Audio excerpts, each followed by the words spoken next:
Welcome to The Secrets of Success. By following the proven techniques of the guests who appear on this series, you'll learn that even successful people run into detours and failures, and how you can apply their success techniques to change your life. You're now listening to the most unique show on radio, the show dedicated to making you a success. If you want more clients, success is in your sphere, says our guest today, Zvi Band. Zvi, thanks for being with us today. Thanks so much for having me. Now, Zvi, this is a really enjoyable book. As I said to you before the show, there's some books I term a dirty book. And what that means is there's nothing illicit in the book or touty or whatever you want to call it. It's just that I marked up so many places as I go through it with little notes to myself. Good point.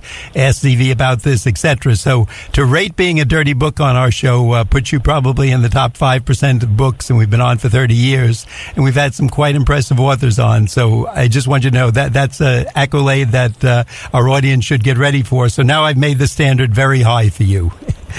Now, I'm incredibly thankful for that. I mean, luckily, what we talk about in the book resonates with such a large audience that I only hope that the actual content of the book actually lives up to that expectation. Well, it certainly has to me, because I was fascinated with it. I was supposed to be doing some other things, and my wife is calling me, and I'm still marking it up and looking at it. So I really enjoyed it. Now, you start off, and I think the title might be a little confusing to people, but you say, basically, why is it more important today than ever to be intentional about relationships? And what does intentional about relationships mean? Yeah, absolutely. I mean, I think, listen, since, the dawn of time, or at least humanity, relationships have been important for us. It was, in our very early years as species when, we wouldn't survive, days outside of our mother's womb without the support of people around us and community to keep us safe and put a roof over our head. It mattered in business when we relied on relationships to, people do business with people they know. Why it's more and more pertinent nowadays is, with the advent of the internet, we have this amazing opportunity to be connected with more and more people around the world.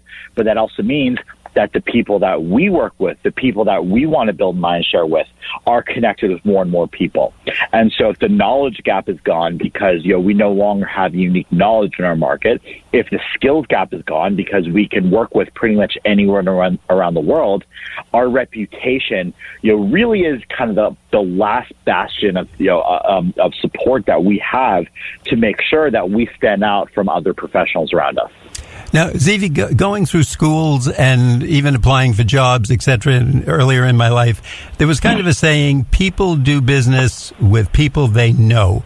Is that still true? Is that a guideline, or is that kind of the good old days?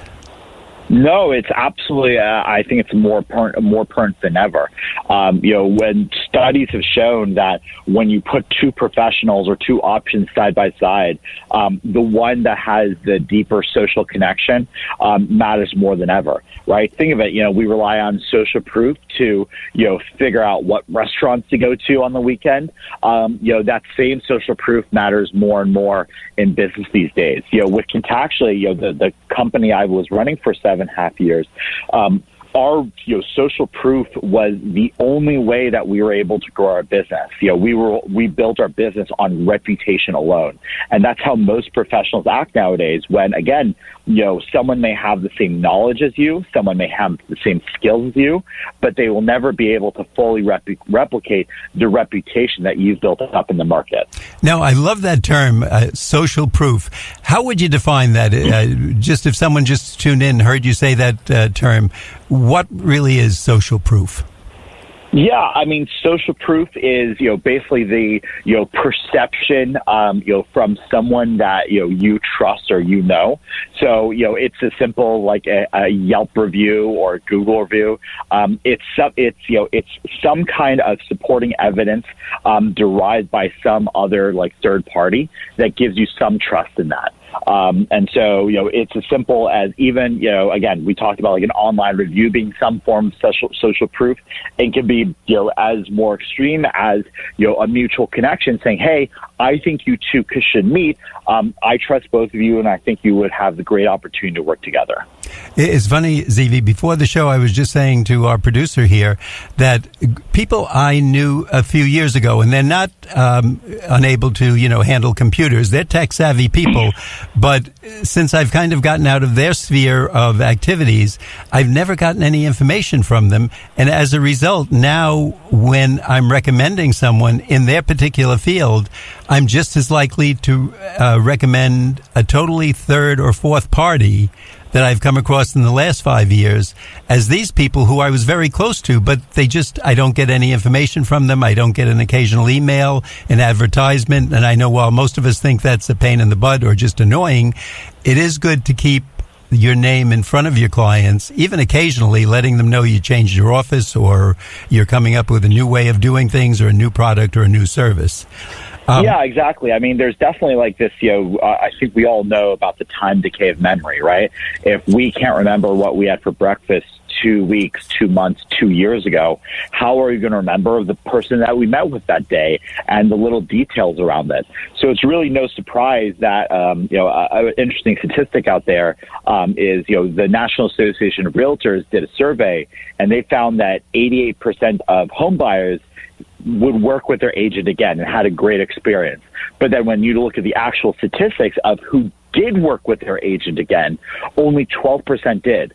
So what's happened in 5 to 6 years, right? My agent bought me a breadboard and never followed up with me since then. Since then, I've had, hundreds of agents reach out to me, and I'm getting ads and flyers in the mail, and I'm seeing bus ads, and I'm seeing TV ads. And so, yeah, it's no surprise that, I'm thinking more about the people that I connected with more recently rather than someone that I did have a very good relationship with, but at this point, I barely remember their name. It's so true, and I say, unfortunately, for those groups that I used to work with, etc., I'm surprised. And it's not because of a bad relationship. We're very good friends, get together at holidays and that. But I've said to them, maybe you want to check your social media or reach out a little more often, because if you're out of sight, out of mind, people forget about you. And if I'm forgetting about you and I worked with you every day for 5, 10, 20 years, what about the other people who know you just from a short period of activity when they either purchased something from you or went to your office for a service? Zvi, at this point in the show, we'd just like to remind our audience, if you're tuning in, you're listening to The Secrets of Success on the voice of Nassau Community College, 90.3 WHPC. I'm your host, Bill Horan. Today we're speaking with Zvi, spelled Z-V-I, Band, B-A-N-D. He's the author of Successes in Your Sphere. And could you tell us, Zvi, where do we get that book and a website where we can go to? Yeah, absolutely. So you can buy it wherever books are sold, whether online, Amazon, and BarnesandNoble.com, or in any major bookstore. Just look for Successes in Your Sphere, and the website is, quite simply, successisinyoursphere.com. And I will say to our audience, if you're looking for something to make you personally better in whatever you're doing, whether you're a teacher, a salesperson, establishing your own business, these are the things that aren't going to cost much. They're everyday things that people overlook and say, oh, that's not important, I don't have to do that, etc. And it's a great way to lose business, as we're already just saying to you in the first part of the show. If you take what Zvi says intentionally, just make a few markings in that book, you can change your clientele, you can get those numbers up where you want them to be, and truthfully, success will be in your sphere.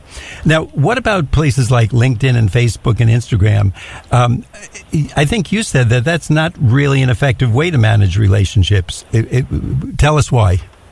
Yeah, I think in isolation, we should not rely on those social media platforms as our main or primary way of communicating or staying top of mind or feeling known in the market. Right? As we know, social media platforms are geared for quantity instead of quality.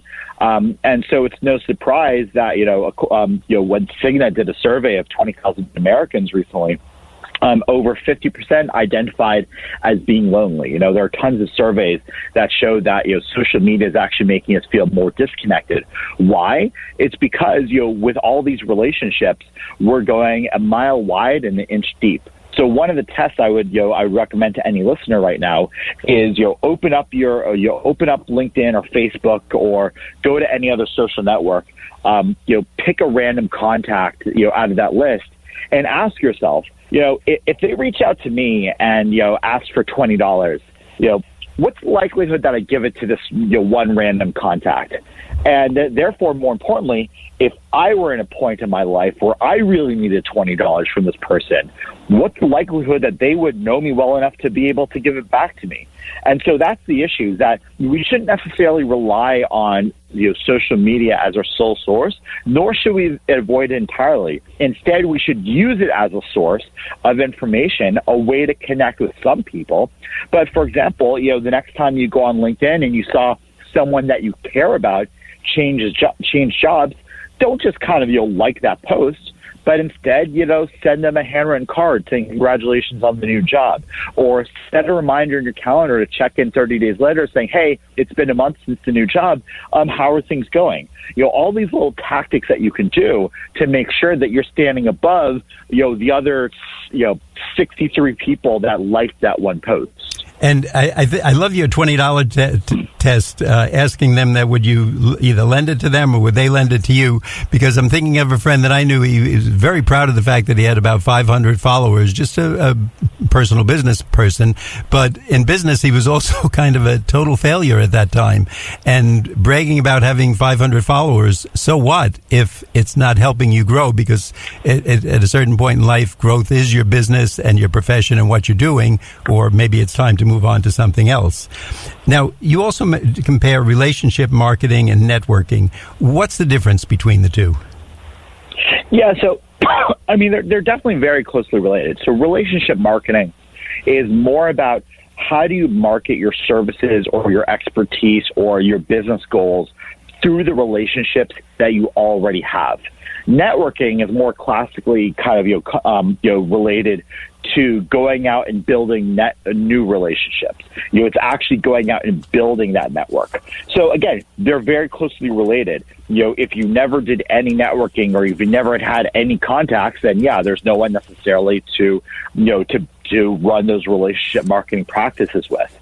But what we argue is that it's not that you shouldn't go out and go to networking events or do anything like that. Some people think that, I can just stop that entirely. We're not saying that. If networking and going to events and conferences is still a useful way for you to identify the people that you'd like to work with, then great, do that.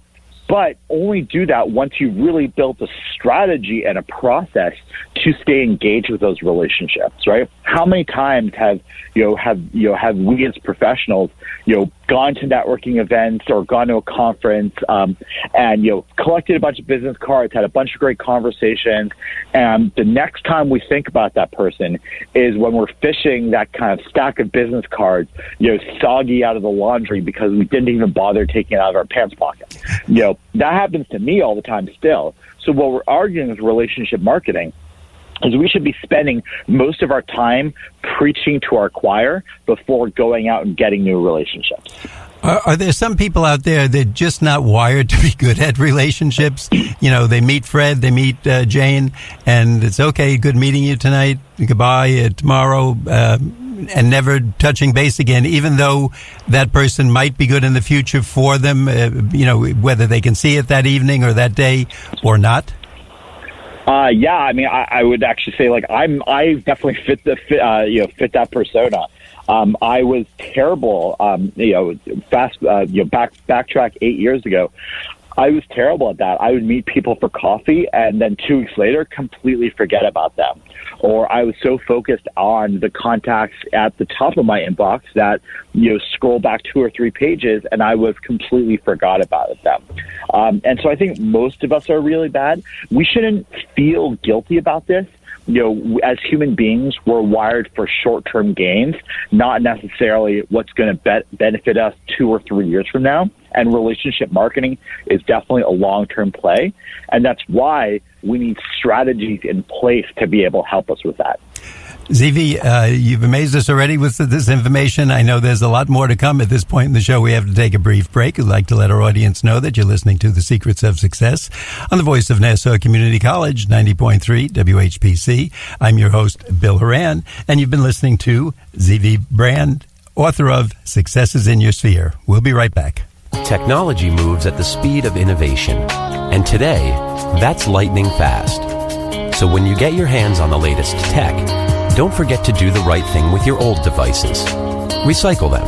The Consumer Technology Association and its members are making recycling your old tech device as easy as purchasing new ones. Just go to greenergadgets.org, type in your zip code, and you'll instantly find the responsible recycling location closest to your home. You'll also find lots of tips to simplify your recycling, like asking the store where you buy your new TV if they'll haul away your old one. Television sets, video game consoles, smartphones, tablets. They're all recyclable. Don't let them clog up your local landfill. Just visit greenergadgets.org. You're sharp enough to get the latest tech tools into your home. Now be responsible enough to get your old devices to the recycler. That's greenergadgets.org.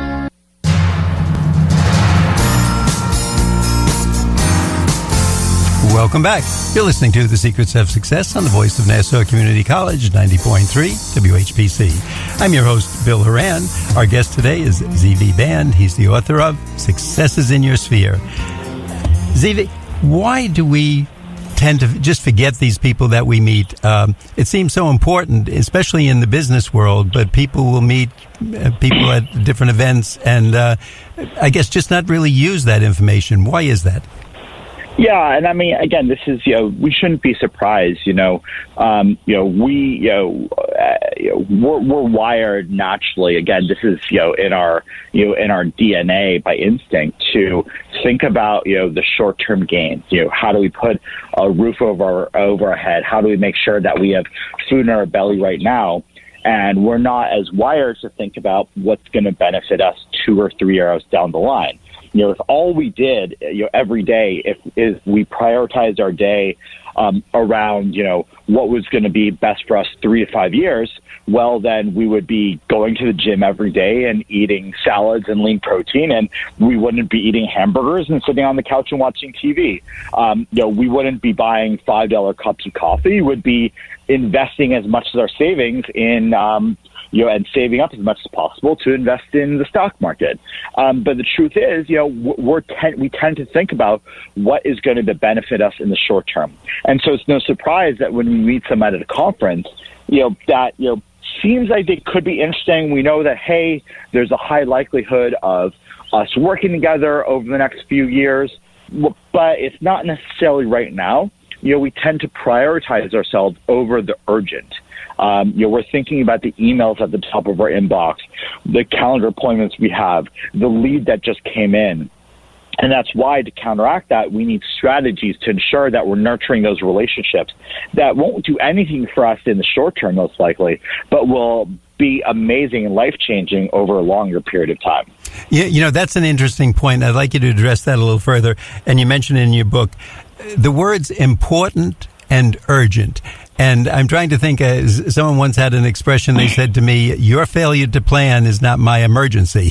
And it was very good. It was well put, because just because I didn't think to call them sooner in the day, it wasn't a problem for them. It was a problem for me. And they don't have to drop everything. Sometimes people are nice and they do it. But in terms of running our own business, could you talk a little more about important versus urgent? How should we treat those, and why do we have to know about that? Yeah, I mean, a great point is, if you were to open your inbox and really ask yourself, how is this being ordered? Is my inbox ordered by what is most important? No, it's ordered by recency. It's showing the most recent messages at the top.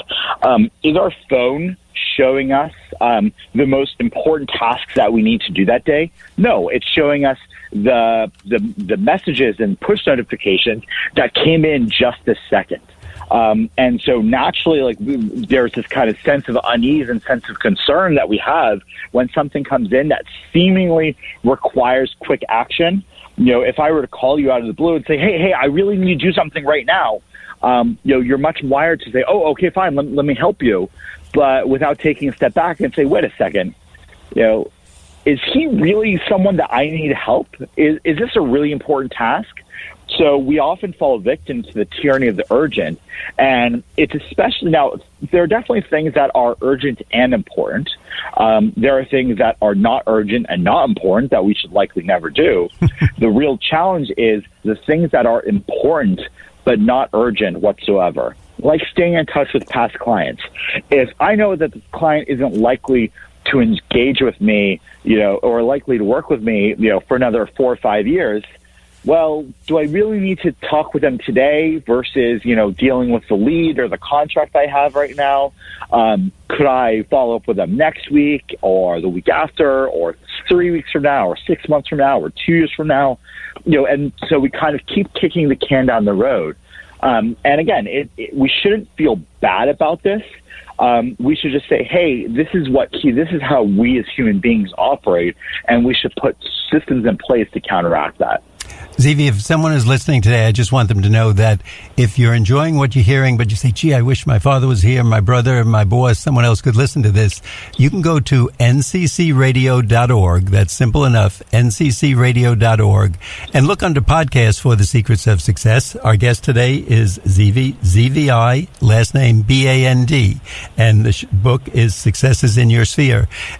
You can have this repeated, and really it's a great guideline. There's so many things in this book that truthfully are great lifetime tips for success. If you can differentiate what's urgent and what's important, if you can set up a little plan for yourself, if you can remember to build up some relationship marketing, you can increase the people coming back to you, your customer, your client list by 20 to 50, probably more % But those are, I'm just going at the low end of it.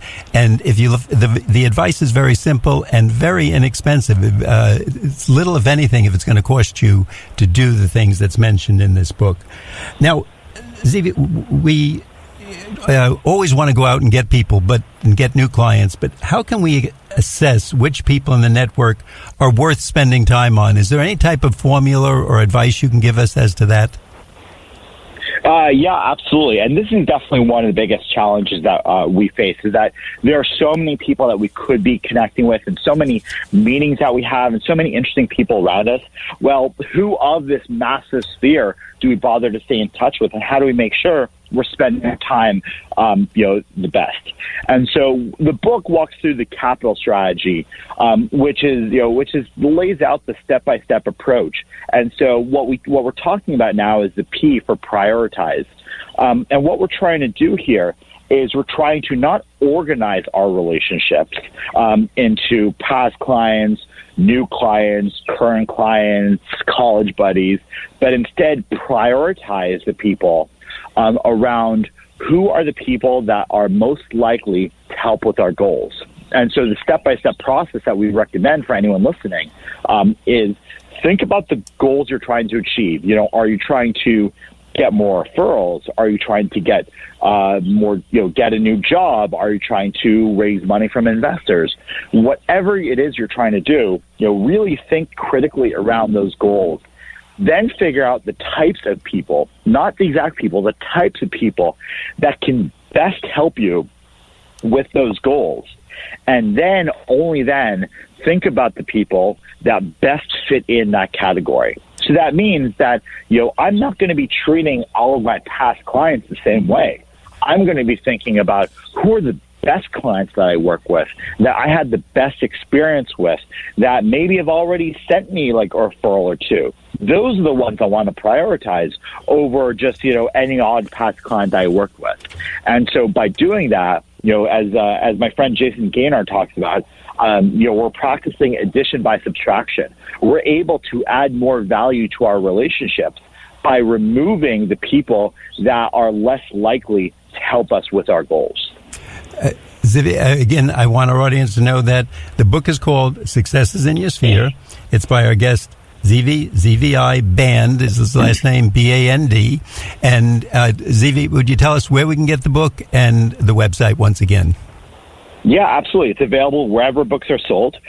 You can just look for it, Successes in Your Sphere. And, of course, online, you can buy from any online retailer, just Successes in Your Sphere. And, of course, online at our website, successisinyoursphere.com. And you can tell people you heard about it on The Secrets of Success on the voice of Nassau Community College, 90.3 WHPC. Zvi, a question that we want to bring up. What about people who say, I'm an introvert. All this relationship marketing, will that work for me? Or I'm kind of quiet. I like to sit in the back. Yeah, absolutely. And I mean, there's a number of studies and books that have come out that actually show that the more introverted you are, oftentimes the better you are. The book, we interview a number of amazing relationship professionals, and it turns out they actually tend to be more introverted people. I myself, I'm someone, I joke, when I first went to college, I wanted to go home every weekend because I didn't want to have to talk to people. But when it came to actually starting, this journey of relationship marketing, I had to be much more strategic around it. And it turns out that's one of the introvert's edge. I think that's why it's hard to believe you would consider yourself introvert in any way, but it's good that we can stretch out to people, and it's not just the ones that we think are the party people or the extremely friendly people out there. You mentioned in your book about when you have an interruption, how you can kind of get back into your work and not get thrown off by it. I thought that was a great tip. In fact, that alone, I think, is worth the price of the book. So how can we avoid interruptions from less valuable people in our network? Yeah, absolutely. I mean, so one of the things that we talk about, is the act of building consistency. And we, one of the tools that we throw out is maybe having this hour of power. And that's being completely okay, setting aside, an hour or two each week, or maybe even each day. And that is our time to be much more intentional and proactive around our relationships. And another thing that we should do, and I hate to say again, if we want to be spending our time with the relationships that we feel that we can best be of service to and best work with over the future, that means that we have to be critical and, say no to some people. So one of the things that we talk about in the book is, the art of letting someone down, very nicely by saying, hey, I know you'd love to meet up. I'm honestly really focused on making sure that, such and such company or such and such project is successful. Please don't be offended. And unfortunately, I have to do this a fair bit because I can't meet for coffee with every single person that reaches out to me. And we owe it as professionals to focus our efforts on the people that we can best be of service to. Zvi, I want to thank you so much. I want our audience to know, at least you have my recommendation. If you're jumping on a plane, you want a book that's going to increase your success. Success is in your sphere. It's by Zvi, Z-V-I, last name B-A-N-D. He's been our guest today. It's an easy read. It's one you're going to just adopt a few of the principles, and it really will change your life. You'll start seeing it in revenue coming in, and it'll make what you're doing a lot more fun and people a lot more interesting to you. Zvi, please give us the website once again. successisinyoursphere.com. Easy enough to remember. Thanks so much for being with us today. We'd like to remind our audience that you've been listening to The Secrets of Success on the voice of Nassau Community College, 90.3 WHPC. I'm your host, Bill Horan, asking you to please join us again next week at the same time when we will continue our journey to success.